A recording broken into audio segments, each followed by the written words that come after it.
নমস্কাৰ আজি পুনৰবাৰ আহিছোঁ মই আপোনালোকৰ মাজলৈ সাহিত্য সম্পৰ্কীয় আন এটি আলোচনা আগবঢ়াবলৈ। আজি মই আধুনিক অসমীয়া সাহিত্যৰ এগৰাকী কালজয়ী সাহিত্যিকৰ উপন্যাসৰাজিৰ এটি পৰিচয়মূলক আলোচনা আগবঢ়াম বুলি ভাবিছোঁ।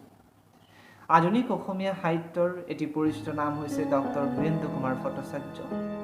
আৰু ডক্টৰ বীৰেন্দ্ৰ কুমাৰ ভট্টাচাৰ্যই আধুনিক সাহিত্যৰ ক্ষেত্ৰত বিভিন্ন দিশত তেখেতৰ অৰিহণা আগবঢ়াইছে। তেখেতে কবিতা, গল্প, উপন্যাস, প্ৰবন্ধ, ভ্ৰমণ সাহিত্য এনেকৈ ভালেমান সাহিত্যিক সৃষ্টি কৰি থৈ গৈছে। অনুবাদতো তেখেতে হাত দিছিল, তেখেতে ৰেডিঅ' নাটকো লিখিছিল। গতিকে তেখেতৰ অসমীয়া সাহিত্যলৈ অৱদান অতুলনীয় আছিল। এতিয়া আমি কেৱল তেখেতৰ উপন্যাসৰাজিৰ ওপৰতেই মোৰ আলোচনাটো নিবদ্ধ কৰিব বিচাৰিছোঁ। তেখেতে উপন্যাস কেইবাখনো লিখিছিল। 24খন তেখেতৰ দ্বাৰা ৰচিত উপন্যাস এতিয়ালৈকে প্ৰকাশিত হৈছে। তাৰে 17খন আছিল এককভাৱে প্ৰকাশিত হোৱা উপন্যাস, আৰু বাকী 7খনৰ 4খন চতুৰংগ নামেৰে তেখেতে প্ৰকাশ কৰিছিল, আৰু বাকী 3খন তেখেতে বলীয়া সময় নামেৰে একত্ৰ কৰি প্ৰকাশ কৰিছিল। আৰু তেখেতৰ প্ৰকাশিত উপন্যাস 24খন যদিও তেখেতৰ আন এখন উপন্যাস আছিল যিখন আচলতে প্ৰকাশৰ মুখ দেখাৰ আগতেই আমাৰ মাজৰ পৰা নাইকিয়া হৈছিল। সেইখন আছিল তেখেতৰ প্ৰথম উপন্যাস। সেইখনৰ নাম আছিল মহাপ্ৰস্থানৰ পথিক। আচলতে এই উপন্যাসখন লিখি ডক্টৰ বীৰেন্দ্ৰ কুমাৰ ভট্টাচাৰ্যই উপন্যাসখনৰ পাণ্ডুলিপিটো চাবলৈ দিছিল কলিকতাত থকা আধুনিক অসমীয়া কাব্য জগতৰ এক উল্লেখযোগ্য কবি অমূল্য বৰুৱা। আৰু অমূল্য বৰুৱাই যেতিয়া এই উপন্যাসখনৰ পাণ্ডুলিপিটো চাবলৈ তেওঁৰ লগত ৰাখিছিল, সেই সময়ছোৱাতে কলিকতাত হোৱা সাম্প্ৰদায়িক সংঘৰ্ষৰ গুলীত অমূল্য বৰুৱা নিহত হৈছিল। আৰু তেখেতৰ মৃত্যুৰ লগে লগে বীৰেন্দ্ৰ কুমাৰ ভট্টাচাৰ্যৰ প্ৰথম উপন্যাসখনো নাইকিয়া হৈ গ'ল। এইখিনি আছিল তেখেতৰ প্ৰথম উপন্যাস সম্পৰ্কে কিছু কথা, যিখিনি হয়তো মোৰ সকলো শ্ৰোতা দৰ্শকে নাজানে। গতিকে ভাবিছোঁ মোৰ কথাৰ মাজেৰে এটা বাৰ্তা তেওঁলোকে লাভ কৰিলে। এতিয়া আহিছোঁ প্ৰকাশিত উপন্যাসৰাজিলৈ। তেখেতৰ প্ৰথম প্ৰকাশিত উপন্যাস আছিল ৰাজপথিৰিঙীয়ে, আৰু এই উপন্যাসখন প্ৰকাশ পাইছিল 1955 চনত। উপন্যাসখনৰ মূল বিষয়বস্তু আছিল 1947 চনৰ 15 আগষ্টৰ সেই দিনটো, যিটো দিনত ভাৰতবৰ্ষৰ স্বাধীনতা লাভ কৰিছিল। আৰু উপন্যাসখনত সেই স্বাধীনতা লাভ কৰা সেই দিনটোৰ তাৎপৰ্যৰ কথা উপন্যাসখনৰ এটি কেন্দ্ৰীয় চৰিত্ৰ মোহনৰ মুখেৰে ব্যক্ত কৰা হৈছিল। আৰু উপন্যাসখনৰ কেন্দ্ৰীয় চৰিত্ৰ মোহনৰ মতে যে ভাৰতবৰ্ষই লাভ কৰা যি স্বাধীনতা, সেয়া আচলতে প্ৰকৃত স্বাধীনতা নাছিল, সেয়া পুৱা স্বাধীনতাহে আছিল। প্ৰকৃত স্বাধীনতা সেই সময়ছোৱাত ভাৰতবৰ্ষই লাভ কৰা নাই। এই কথাটোৱে আমাৰ মূল চৰিত্ৰ মোহনৰ মুখেৰে ডক্টৰ বীৰেন্দ্ৰ কুমাৰ ভট্টাচাৰ্যই কোৱাইছে। আৰু সেই কথাটো তেওঁ কোৱাই নহয়, তেওঁ সেই কথাটো মানুহৰ মাজত প্ৰচাৰো কৰিছে। গতিকে উপন্যাসখনত মহান চৰিত্ৰটোৰ মাজেৰে সেই দিনটোৰ বিশেষ তাৎপৰ্য মানুহৰ মাজলৈ আগবঢ়াবলৈ বিচাৰিছে ডক্টৰ বীৰেন্দ্ৰ কুমাৰ ভট্টাচাৰ্যই। তেখেতৰ দ্বিতীয়খন প্ৰকাশিত উপন্যাস হৈছে আই। আৰু এই উপন্যাসখন প্ৰকাশ পাইছিল 1960 চনত। আৰু উপন্যাসখনৰ বিষয়বস্তু আছিলে বীৰেন্দ্ৰ কুমাৰ ভট্টাচাৰ্য নিজ গাঁও ঢেকীয়াখোৱা গাঁৱৰ আৰ্থ-সামাজিক পৰিস্থিতি কিছুমানৰ ৰূপায়ণ। আৰু এই উপন্যাসখনত এগৰাকী বিশেষ নাৰী চৰিত্ৰই প্ৰাধান্য লাভ কৰিছে। আৰু এই নাৰী চৰিত্ৰটিৰ সৃষ্টিৰ মূলতে বীৰেন্দ্ৰ কুমাৰ ভট্টাচাৰ্যৰ নিজ মাতৃৰ আদৰ্শ জড়িত হৈ আছিল। আৰু এই মাতৃগৰাকীক উপন্যাসখনত দেখুওৱা হৈছে যে তেওঁ আছিল এগৰাকী বিধৱা। আৰু এই বিধৱা মহিলাগৰাকীয়ে নিজৰ দুটি সন্তানক তুলি তালি ডাঙৰ দীঘল কৰিবলৈ যাওঁতে কিমানখিনি সমস্যাৰ মুখামুখি হ'বলগীয়া হয়। তেখেতৰ পৰিয়ালটোৰ পৰিচালনা কৰোঁতে যি নিপুণতাৰ প্ৰকাশ পাইছে, সেই নিপুণতাৰ কথা ঔপন্যাসিকগৰাকীয়ে খুব ধুনীয়াকৈ উপন্যাসখনৰ মাজত তুলি ধৰিছে। আৰু এই নাৰীগৰাকী উপন্যাসখনৰ মাজত লাভ কৰা যি গুৰুত্ব, সেই গুৰুত্বৰ কথা বিবেচনা কৰি, সেই গুৰুত্বৰ কথা উপলব্ধি কৰি বীৰেন্দ্ৰ কুমাৰ ভট্টাচাৰ্যই সেই নাৰী চৰিত্ৰটিক প্ৰাধান্য দি উপন্যাসখনৰ নামকৰণ কৰিছিল আই বুলি। গতিকে এগৰাকী আইৰ আমাৰ সামগ্ৰিক জীৱনত যিটো ভূমিকা, সেই ভূমিকাটো উপন্যাসখন পঢ়িলে আমি উপলব্ধি কৰিব পাৰোঁ। আৰু আই চৰিত্ৰটিৰ গুৰুত্ব উপন্যাসখনৰ মাজত প্ৰকাশ পোৱাৰ সমান্তৰালভাৱে আমাৰ মহানগৰিক জীৱনৰ প্ৰভাৱৰ ফলত গ্ৰাম্য জীৱন কেনেকৈ ধ্বংসৰ মুখলৈ গৈছে, সেই দিশটো উপন্যাসখনৰ মাজত তুলি ধৰা হৈছে। গ্ৰাম্য সংস্কৃতি কৃষি সংস্কৃতিৰ প্ৰতি মানুহৰ যি অৱহেলা সেই অৱহেলাৰ চিত্ৰ উপন্যাসখনৰ মাজত প্ৰকাশ পাইছে ইয়াৰ পিছতে 1960 চনত প্ৰকাশিত তেখেতৰ আন এখন উপন্যাস হৈছে ইয়াৰিংগম আৰু এই উপন্যাসখন প্ৰকাশ পাইছিল 1960 চনত আৰু এই উপন্যাসখনৰ বাবে ডক্টৰ বীৰেন্দ্ৰ কুমাৰ ভট্টাচাৰ্যই লাভ কৰিছিল সাহিত্য একাডেমী বঁটা আৰু এইখনেই আছিল প্ৰথম উপন্যাস যিখন উপন্যাসে প্ৰথমবাৰৰ বাবে সাহিত্য একাডেমী বঁটা লাভ কৰিছিল অসমীয়া উপন্যাসৰ ক্ষেত্ৰত গতিকে প্ৰথম উপন্যাস সাহিত্য একাডেমী বঁটা পোৱা বুলি ক'বলৈ হ'লে আমি ইয়াৰিংগমৰ উল্লেখ কৰিব লাগিব এই উপন্যাসখনৰ পটভূমিৰ সৈতে দুটা দিশ জড়িত হৈ আছে প্ৰথম দিশটো হৈছে আমাৰ ভাৰতীয় জাতীয়তাবাদ আৰু নগা জাতীয়তাবাদৰ মাজত হোৱা সংঘৰ্ষ আৰু দ্বিতীয়টো দিশ হৈছে দ্বিতীয় বিশ্বযুদ্ধই নগা সমাজ জীৱনৰ ওপৰত পেলোৱা কুপ্ৰভাৱ উপন্যাসখনৰ পটভূমিত গঢ় লোৱা যিখন সমাজ এই সমাজখন হৈছে মণিপুৰ ৰাজ্যৰ নগা পাহাৰৰ নগাসকলৰ এখন সমাজ তাত টাংখু লাংগামী বিভিন্ন নগা মানুহ বসবাস কৰে আৰু সেই উপন্যাসখনত থকা চৰিত্ৰসমূহৰ ভিতৰত ৰিচাং কেইচিং ৱাথিং খুই ফানিতফাং খাটিং চৰেংলা খুটিংলা এনেকৈ ভালেমান চৰিত্ৰ পাওঁ আৰু উপন্যাসখনত আন এটি চৰিত্ৰ আমি পাওঁ জীৱন মাষ্টৰ বুলি তেওঁ ভৈয়ামৰ মানুহ আছিল আৰু উপন্যাসখনত পোৱা এই যিগৰাকী জীৱন মাষ্টৰ নামৰ চৰিত্ৰ এই চৰিত্ৰটি আচলতে বীৰেন্দ্ৰ কুমাৰ ভট্টাচাৰ্য নিজৰ চালৈ সৃষ্টি কৰা এটা চৰিত্ৰ কাৰণ বীৰেন্দ্ৰ কুমাৰ ভট্টাচাৰ্যই BSc পাছ কৰাৰ পিছত সেই নগা পাহাৰত গৈ শিক্ষকতা কৰিছিল তেখেতে শিক্ষকতা কৰি থকাৰ সময়ছোৱাত নগা পাহাৰত থকা মানুহখিনিয়ে লাভ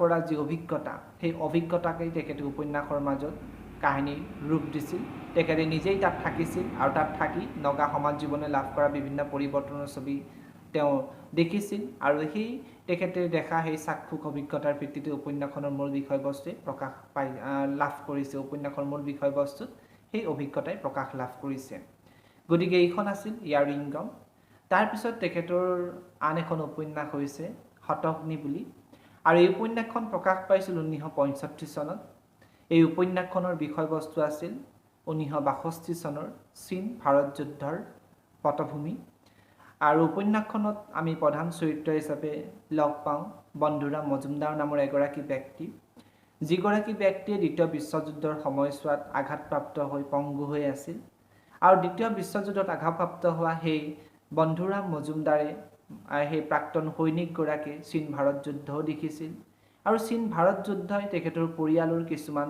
সদস্যৰ জীৱনত কেনেকৈ বিশৃংখলতা আনিছিল সেই কথাটো উপন্যাসখনৰ মাজত দাঙি ধৰা হৈছে উল্লেখনীয় কথা যে এই উপন্যাসখনত চীন ভাৰত যুদ্ধৰ যুদ্ধক্ষেত্ৰৰ কোনো বৰ্ণনা ইয়াত নাই ইয়াত আচলতে সেই যুদ্ধই মানুহৰ মানসিকতাত কেনেকৈ পৰিৱৰ্তন সাধন কৰে সেই কথাটো উপন্যাসিকগৰাকীয়ে তুলি ধৰিবলৈ চেষ্টা কৰিছিল আৰু এই উপন্যাসখনৰ এটা তাৎপৰ্যপূৰ্ণ দিশ হৈছে যে চীন ভাৰত যুদ্ধৰ পটভূমিত ৰচনা কৰা এইখন আছিল প্ৰথম উপন্যাস এইখন প্ৰকাশ পাইছিল 1965 চনত তাৰ পিছলৈ তেখেতৰ আন এখন উপন্যাস হৈছে যিখন উপন্যাস প্ৰকাশ পাইছে 1968 চনত সেইখন হৈছে নষ্টচন্দ্ৰ আৰু তেখেতৰ এই উপন্যাসখনৰ বিষয়বস্তু আগৰ উপন্যাস কেইখনৰ বিষয়বস্তুতকৈ সম্পূৰ্ণ বেলেগ আমাৰ মানৱীয় প্ৰেম আবেদনৰ অনুভূতিক লৈ উপন্যাসখন ৰচনা কৰা হৈছে উপন্যাসখনৰ প্ৰধান চৰিত্ৰ হৈছে বিপুল এগৰাকী বৃদ্ধ মানুহ উপন্যাসখনৰ প্ৰধান চৰিত্ৰ বিপুলৰ দ্বিতীয় পত্নী হৈছে হুৱনিকণ আৰু হুৱনিকণ আৰু বিপুলৰ মাজত যথেষ্ট বয়সৰ ব্যৱধান আছে আৰু বৃদ্ধস্য তৰুণী ভাৰ্যা হোৱাৰ ফলত তেওঁলোকৰ পৰিয়ালৰ মাজত কেনেধৰণৰ এটা পৰিচয়ৰ উদ্ভৱ হৈছিল সেই কথাখিনি আমি উপন্যাসখনৰ মাজত পাওঁ যে আমাৰ হুৱনিকণে যদিও বাধ্যত পৰি বিপুলৰ সৈতে বিবাহপাশত আবদ্ধ হৈছিল কিন্তু হুৱনিকণৰ যিটো সহজাত প্ৰবৃত্তি তেওঁৰ মনৰ যি অৱদমিত কামনা বাসনা সেইবিলাক কিন্তু তাৰ পূৰ্ণ হোৱা নাছিল বিপুলৰ সৈতে আৰু সেয়ে তেওঁ বিপুলৰ বোৱাৰীৰ ককায়েক দুৰ্লভৰ সৈতে প্ৰেমত লিপ্ত হৈছিল গতিকে তেনেকুৱা ধৰণৰ পৰিস্থিতি এটা দেখি বিপুল অন্তৰ্দ্বন্দ্বত ভুগিছিল বিপুলৰ জীৱনটো নষ্ট চন্দ্ৰৰ দৰে হৈ পৰিছিল তেওঁৰ যুৱতী এই গাভৰু পত্নী থকা সত্ত্বেও এই নিজৰ স্বামী হিচাপে স্বামিত্ব যিটো সেই স্বামিত্বটো তেওঁ বিচাৰি পোৱা নাছিল গতিকে তেওঁৰ জীৱনটো নিষ্প্ৰভ হৈ পৰিছিল যাৰ বাবে উপন্যাসগৰাকীয়ে উপন্যাসখনৰ নামকৰণ নষ্টচন্দ্ৰ ৰাখিছে ইয়াৰ পিছতে বীৰেন্দ্ৰ কুমাৰ ভট্টাচাৰ্যৰ এখন উল্লেখযোগ্য উপন্যাস মৃত্যুঞ্জয় আৰু এই মৃত্যুঞ্জয় প্ৰকাশ পাইছিল 1970 চনত। আপোনালোকে বোধ কৰোঁ জানে যে মৃত্যুঞ্জয় উপন্যাসখনৰ বাবে বীৰেন্দ্ৰ কুমাৰ ভট্টাচাৰ্যই 1979 চনৰ জ্ঞানপীঠ বঁটা লাভ কৰিছিল। আৰু তেখেতে আছিল প্ৰথম অসমীয়া সাহিত্যিক যিয়ে সৰ্বভাৰতীয় পৰ্যায়ৰ এই যিটো জ্ঞানপীঠ সৰ্বোচ্চ এটা সন্মান, এই সন্মানটো বুটলিবলৈ সক্ষম হৈছিল। গতিকে মৃত্যুঞ্জয়ৰ বাবে তেওঁ লাভ কৰিছিল এই বঁটাটো। এই মৃত্যুঞ্জয় উপন্যাসখনৰ পটভূমি স্বৰূপে আমি পাওঁ 1942 চনত হোৱা আমাৰ যি ভাৰতবৰ্ষৰ গোটেই ভাৰতবৰ্ষ জুৰি আৰম্ভ হোৱা যি আন্দোলন, স্বাধীনতা আন্দোলন, সেই স্বাধীনতা আন্দোলনৰ অংশস্বৰূপ এটা দিশ আমাৰ উপন্যাসখনৰ মাজত তুলি ধৰা হৈছে যে সহস্ৰ বিপ্লৱী কিছুমানে আমাৰ ব্ৰিটিছসকলক ভাৰত ভূমিৰ পৰা খেদি পঠিয়াবলৈ বিভিন্ন পন্থা অৱলম্বন কৰিছিল। তাৰ উদাহৰণস্বৰূপে আমাৰ অসমতো তেনেকুৱা কিছুমান কাৰ্য সংঘটিত হৈছিল। আমাৰ পানীখাইটি অঞ্চলত ৰেল দুৰ্ঘটনাগ্ৰস্ত কৰাইছিল আমাৰ বিপ্লৱী নেতাসকলে। গতিকে সেই যিটো ঘটনা ঘটিছিল সেই ঘটনাটোক উপজীব্য কৰি মৃত্যুঞ্জয়ৰ কাহিনী গঢ় লৈ উঠিছে। আৰু উপন্যাসখনৰ এটা খুব গুৰুত্বপূৰ্ণ দিশ হৈছে যে যদিও হিংসা পন্থাৰে আমাৰ ব্ৰিটিছসকলক এসেকা দিবলৈ আমাৰ বিপ্লৱীসকলে চেষ্টা কৰিছে, কিন্তু আনফালে গান্ধীজীৰ অহিংসা নীতিত বিশ্বাসী এচাম বিপ্লৱীও আছে। গতিকে এফালে হিংসাৰ পন্থা গ্ৰহণ কৰা, আনফালে অহিংসা নীতিত বিশ্বাসী ব্যক্তিসকল। গতিকে এই দুই বৈ পৰিস্থিতি উপন্যাসখনৰ মাজত সেই সময়ছোৱাৰ মানুহবিলাকৰ মানসিকতাৰ যিটো দ্বন্দ্বাত্মক স্থিতি, যিটো দ্বন্দ্বাত্মক পৰিস্থিতি, সেই পৰিস্থিতিটো ইয়াৰ মাজত খুব ধুনীয়াকৈ তুলি ধৰিবলৈ ঔপন্যাসিকগৰাকীয়ে চেষ্টা কৰিছে। ইয়াতে ভালেমান চৰিত্ৰৰ সমাহাৰ ঘটিছে। মহাদা গোসাঁই, ধনপুৰ, ভিবিৰাম, আহিনা কোঁৱৰ, এনেকৈ আমি ৰূপনাৰায়ণ, এনেকৈ ভালেমান চৰিত্ৰৰ সমাহাৰ ঘটিছে। আৰু এই চৰিত্ৰসমূহ বীৰেন্দ্ৰ কুমাৰ ভট্টাচাৰ্যই বাস্তৱ জগতৰ পৰা তুলি অনা বুলি বিভিন্ন প্ৰমাণ ইতিমধ্যে পোৱা গৈছে, যদিও তেওঁ চৰিত্ৰসমূহ কাল্পনিক বুলি কৈছে। গতিকে এইখন আছিল মৃত্যুঞ্জয়, যাৰ বাবে তেখেতে লাভ কৰিছিল জ্ঞানপীঠ বঁটা।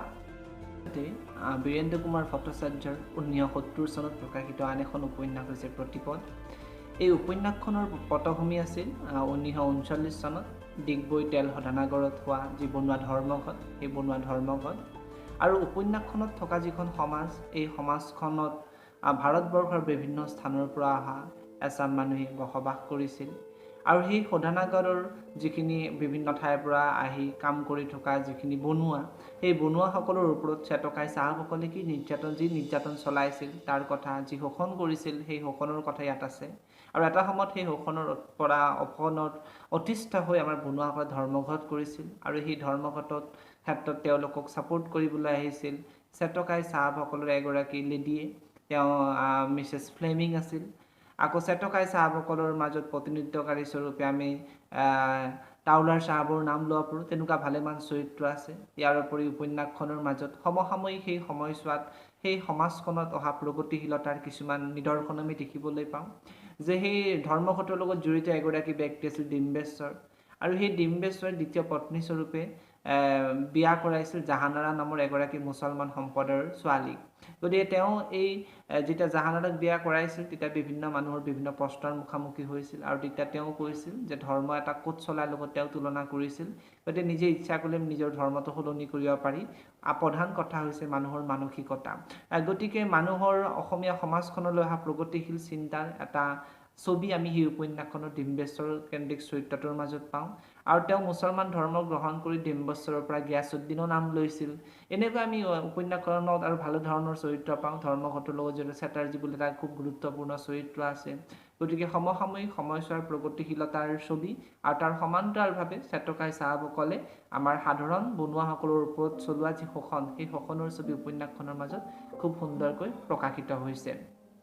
ইয়াৰ পিছতে তেখেতৰ আন এখন উপন্যাস হৈছে 1971 চনত প্ৰকাশ পোৱা চিনাকীৰ সুঁতি।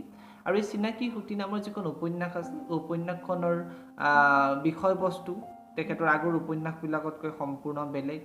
এই উপন্যাসখনত প্ৰেমৰ বিচিত্ৰ স্বৰূপ দাঙি ধৰা হৈছে। উপন্যাসখনৰ প্ৰধান চৰিত্ৰ স্বৰূপে আমি এগৰাকী নাৰীক পাওঁ। তেখেতৰ নাম হৈছে অৰ্পণা। যে অৰ্পণাৰ এনেকুৱা আকৰ্ষণীয় নাৰী সত্তা এটা আছিল, ইমান আকৰ্ষণীয় নাৰী কেন্দ্ৰিক ব্যক্তিত্ব এটা আছিল, নাৰীসুলভ এটা আকৰ্ষণীয় অভিব্যক্তি অৰ্পণাৰ মাজত আছিল, যি অভিব্যক্তিৰ দ্বাৰা প্ৰভাৱিত হৈ আগৰ পৰাই আন এগৰাকী নাৰীৰ সৈতে প্ৰেমত আবদ্ধ অনাথো আমাৰ অৰ্পণাৰ প্ৰেমত পৰিছিল। অনাথে পামেলা সিং নামৰ এগৰাকী পঞ্জাবী ছোৱালীক বিয়া কৰাম বুলি কথাও দি থৈছে তৎসত্ত্বেও যেতিয়া অৰ্পণাক দেখা পালে অৰ্পণাক দেখা পাই অৰ্পণাৰ মোহ তেওঁ আঁতৰাব নোৱাৰিলে গতিকে অৰ্পণাৰ প্ৰেমত পৰিল ইতিপূৰ্বৰে পৰা অৱশ্যে অৰ্পণা আকৌ প্ৰেমত আবদ্ধ আছিল আমাৰ জীৱন দাসগুপ্ত নামৰ এগৰাকী কলিকতাৰ ব্যক্তিৰ সৈতে আৰু সেই জীৱন দাসগুপ্ত হৈছে দুটা সন্তানৰ পিতৃ আৰু এই জীৱন দাসগুপ্তাই দৰাচলতে নিজৰ পত্নীৰ সৈতে তেওঁৰ বিবাহ বিচ্ছেদ হৈছে গতিকে জীৱন দাসগুপ্তই অৰ্পণাৰ সৈতে এটা সম্পৰ্ক স্থাপন কৰিছে কিন্তু অৰ্পণা এই ক্ষেত্ৰত তাইৰ চিন্তা অলপ ব্যতিক্ৰম যে অৰ্পণাই বিচাৰে সামাজিকভাৱে এটা তেওঁলোকৰ মাজত সম্পৰ্ক স্থাপন হওক সামাজিক এটা সম্পৰ্ক স্থাপন হওক সামাজিক বান্ধনৰ মাজত প্ৰৱেশ কৰাৰ পিছত তেওঁ জীৱন দাসগুপ্তক সম্পূৰ্ণৰূপে নিজক অৰ্পণ কৰি দিব পাৰিব কিন্তু জীৱন দাসগুপ্তই বিবাহত আৰু বিশ্বাস নাৰাখে গতিকে জীৱন দাসগুপ্ত আৰু অৰ্পণাৰ মাজত কিছু আদৰ্শগত আমি পাৰ্থক্য দেখিবলৈ পাইছোঁ গতিকে ইয়াত যিগৰাকী অৰ্পণা নামৰ চৰিত্ৰ আছে সেই অৰ্পণা চৰিত্ৰটোক কেন্দ্ৰ কৰি উপন্যাসখনৰ সৰু বৰ সকলো বিষয়বস্তু আগবাঢ়িছে পুৰুষ চৰিত্ৰকেইটাও আমাৰ অৰ্পণা কেন্দ্ৰিকে হৈ পৰিছে গতিকে এগৰাকী নাৰীৰ মানসিকতাক বিভিন্ন দৃষ্টিকোণৰ পৰা উপন্যাসখনৰ মাজত চাবলৈ বিচৰা হৈছে গতিকে এইখনক এখন নাৰীৰ প্ৰধান উপন্যাস বুলি কোৱা পাৰোঁ নাৰীৰ মনস্তত্ব উপন্যাসখনৰ মাজত খুব ধুনীয়াকৈ প্ৰকাশ পাইছে আৰু উপন্যাসখনৰ বিষয়বস্তু পূৰ্বৰ ৰাজনৈতিক উপন্যাস কেইখনতকৈ সম্পূৰ্ণ পৃথক আছিল গতিকে এইখন আছিল চিনাকি সুঁতি আজিলৈ মই বীৰেন্দ্ৰ কুমাৰ ভট্টাচাৰ্যৰ এই উপন্যাসৰাজিৰ এইকেইখন উপন্যাসৰ কাহিনী বস্তু তথা এই উপন্যাস কেইখনৰ পটভূমিৰ কিছু আভাস দিলোঁ ইয়াৰ পৰৱৰ্তী সময়ছোৱাত বাকী কেইখন উপন্যাসৰ বিষয়ে মই আপোনাসকলৰ আগত আগবঢ়াম গতিকে মোৰ পৰৱৰ্তী যিখিনি আলোচনা সেই আলোচনাখিনি আপোনালোকে যাতে চাব পাৰে সেই আলোচনাখিনি যাতে মই আপলোড কৰাৰ লগে লগে আপোনালোকে পায় তাৰ বাবে মই আপোনালোকক অনুৰোধ কৰিছোঁ আপোনালোকে পাৰিলে মোৰ চেনেলটো ছাবস্ক্ৰাইব কৰি থওক আৰু চেনেলটো ছাবস্ক্ৰাইব কৰি থ'লে আৰু ওচৰত থকা বেলটো আপোনালোকে প্ৰেছ কৰি দিলে মই পৰৱৰ্তী সময়ছোৱাত আপলোড কৰাৰ লগে লগে আপোনালোকে মোৰ ভিডিঅ'টো পাই যাব গতিকে আজিলৈ এৰিছোঁ ধন্যবাদ